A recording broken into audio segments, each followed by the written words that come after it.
आता उन्हाळा म्हटलं की तो तर आंब्यांशिवाय अपूर्णच वाटतो आणि त्यातली त्यात जर तुमच्या झाडांना पहिल्यांदाच एवढे जास्त आंबे येणार असतील तर तुम्हाला किती एक्साइटमेंट होईल. आमचं देखील तसंच झालेलं.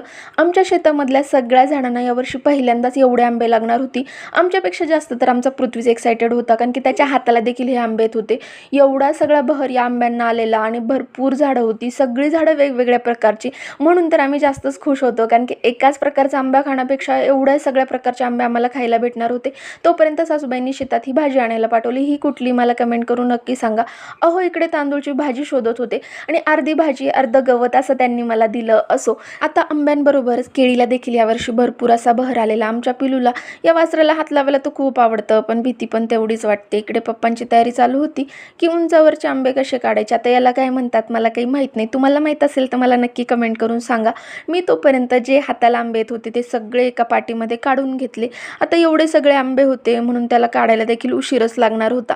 आता एक एक आंबे काढेपर्यंत बराच उशीर झाला. हे सगळे आंबे आणून आम्ही सावलीला ठेवत होतो. म्हटलं थोड्या वेळ बसावं.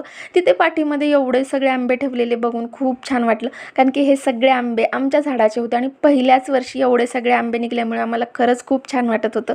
जाता जाता एक झाड देखील आम्हाला तोडायचं होतं, ते तोडलं. सगळे आंबे डिक्कीमध्ये ठेवून जाण्याची तयारीच करत होतं. तर तुम्हाला माझे व्हिडिओ कसे वाटतात कमेंट करून सांगा आणि असे छान छान व्हिडिओ बघायला चॅनलला नक्की सबस्क्राईब करा. चला बाय.